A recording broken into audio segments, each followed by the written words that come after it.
Welcome to 2020.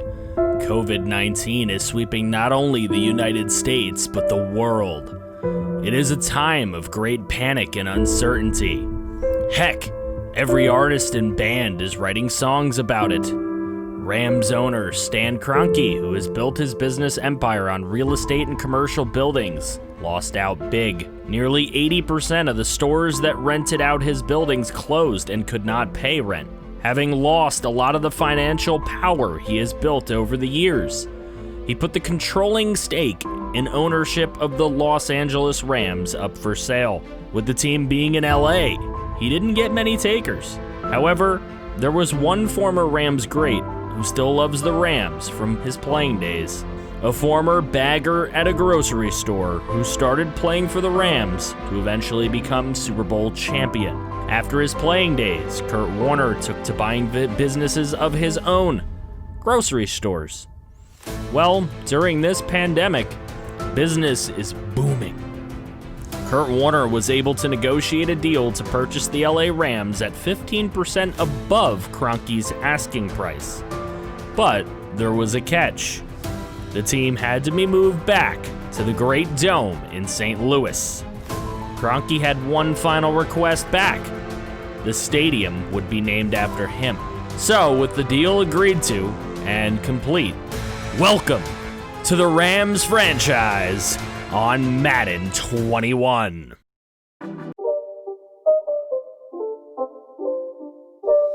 It's not a game, it's a Redskin.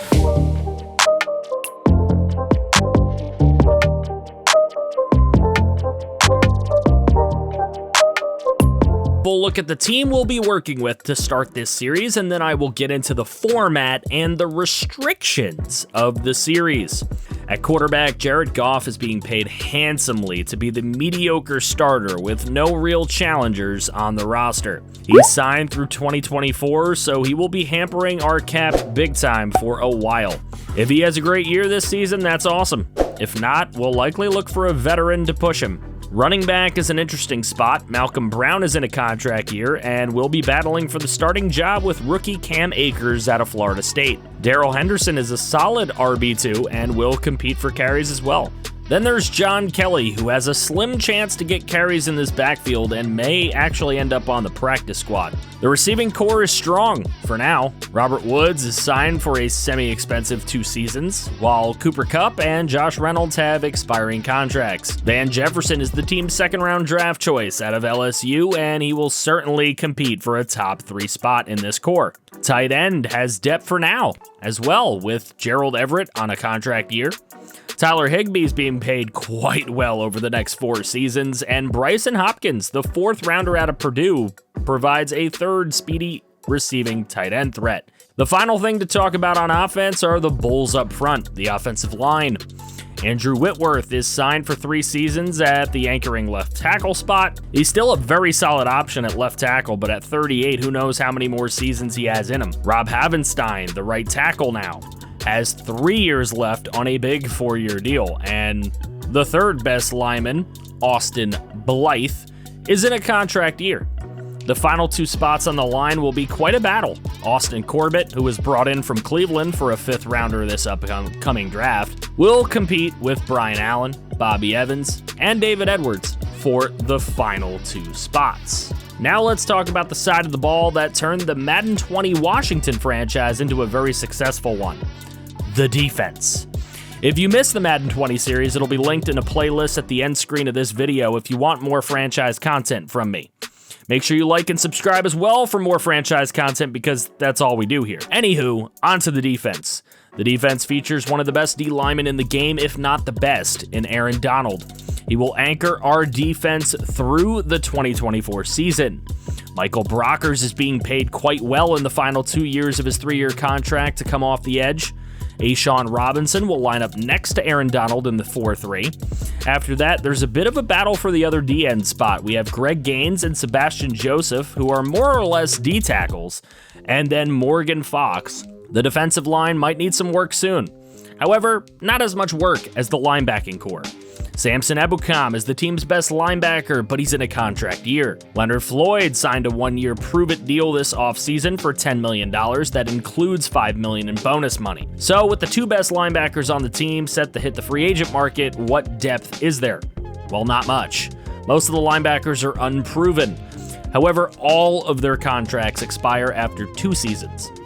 The secondary is clearly anchored by Jalen Ramsey, who has still not been signed to a long-term deal after being traded from the Jacksonville Jaguars for 2 first-round selections. It would be wise to try to lock him up, as a lot of assets were lost for him. Also in contract years are safety John Johnson III and corner Troy Hill. That's 3 of the top 4 secondary players on the entire team. Good thing Taylor Rapp and David Long are locked up, along with rookie Terrell Burgess, 3rd-round choice out of Utah. On special teams, the best punter in the league, Johnny Hecker, is locked up for 4 seasons through 2023. However, with Greg the Leg Zuerlein going to the Dallas Cowboys, the Rams will have to trust in a rookie kicker, 7th-rounder Sam Sloman out of the University of Miami, Ohio. Hopefully, we're able to lock up Jalen Ramsey to pair with Aaron Donald as the cornerstones of the defense. If not, that's wasted draft capital. Due to the limitations of Madden and not having comp picks, our Rams will only hold a 2nd, 3rd, 6th, and 7th round pick for the 2021 draft. The 1st and 4th went to the Jaguars in the Jalen Ramsey trade, and the 5th went to the Browns for Austin Corbett. In 2022, our outlook is much better, as we've only lost our 4th round pick to the Houston Texans in the Brandon Cooks trade. Now that we know what kind of situation we're working with, it's time to tell you about how I want to format this series. First, I must inform you that this will be a 32-team control franchise.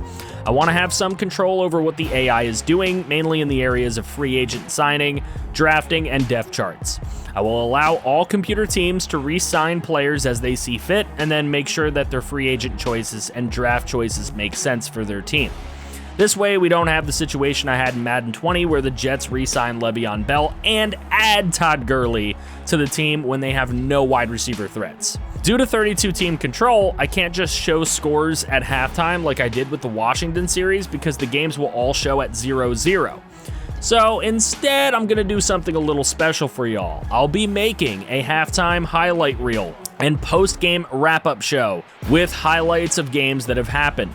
This will feature CPU versus CPU gameplay, which is going to be shown through replays for a realistic highlight/montage feel. So every episode will feature one game with a highlight halftime show and a highlighted post-game wrap-up show. The graphics in both shows will be done by my boy, Adam Does Madden, or AP, or APSN, whatever you might know him as, but a link to the channel he's currently running is in the description below if you want to check him out. On our bye week, I will show highlights of games as well as statistics updates for the season, no matter when that bye week should be. Playoffs will work the same way. I will likely show Pro Bowl highlights as well as the Pro Bowl rosters in the series, likely at the start of each Super Bowl episode, which will again feature CPU versus CPU gameplay if we're not involved.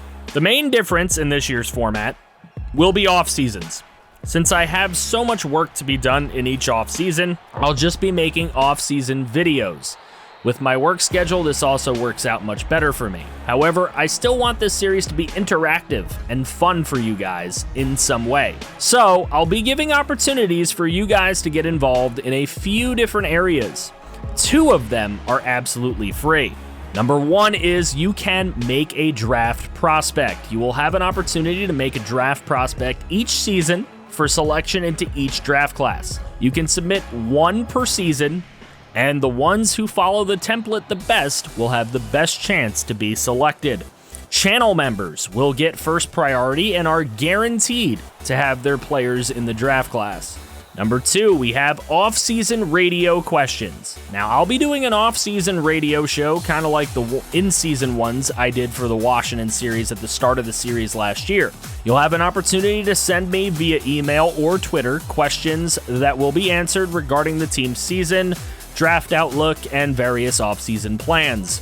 This is absolutely free.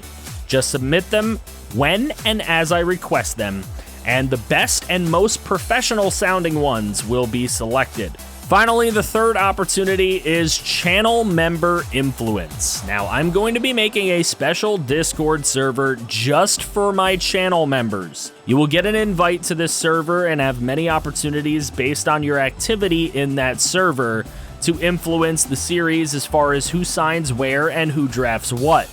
The reason I say based on your activity is I may be in the middle of doing things, and if you're not really there at the time, I'm not just going to wait for you because I have to record as I can. If you would like to be a channel member, you can click the join button on the bottom of this video, or there's also a link in the description to become a channel member. Now that you know what the format of the series will be and how you can get involved and build a winner together, let's look at the restrictions that I am placing on myself this cycle. Number 1, trades. Let's take a look at trades. I can only trade one expiring contract per season during the season for one pick or one player, not both. I can only trade down in the draft for the offers by the CPU, no manual trade downs. I can only trade up in the draft using draft picks. No players for a backup and fourth rounder cheese.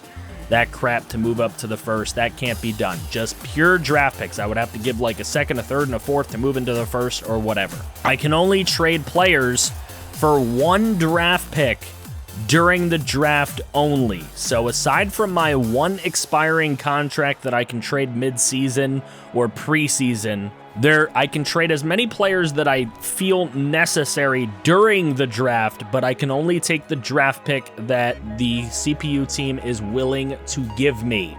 So like a fourth rounder or a fifth rounder, whatever it happens to be. Next category of restrictions, the draft. I can only have one first rounder in every season except one season, where I can have 2. And that second one has to come via trade up only. So I have to go into every draft with one first rounder, and I would have to trade up for the second one during the draft. All teams will only select players projected to go in the current round or early next round for late picks. That would be like pick 26 and up is considered a late pick. So if we're in the late spot picks, then we can go into the early next round projected players. Now for scouting. Scouting will only be done for team needs. So my top 5 to 10 positions that I'd be looking at is where I'll do scouting. And if a player is not scouted at all, I cannot draft them. All of these restrictions will hold me back from creating another God Squad like in the Madden 20 franchise with Washington. If you want to watch that series in its entirety, click the playlist in the end screen after this video. I can't wait to get started on this, and I'm excited to see what storylines will surface themselves in this series. Make sure you drop a like on this video if you are too excited for the Rams franchise on Madden 21. Subscribe if you're new to the channel and love franchise content, because that's all we do here, and we can build a winner together. If you want to see more content, click right here to see more franchise. I feel you, so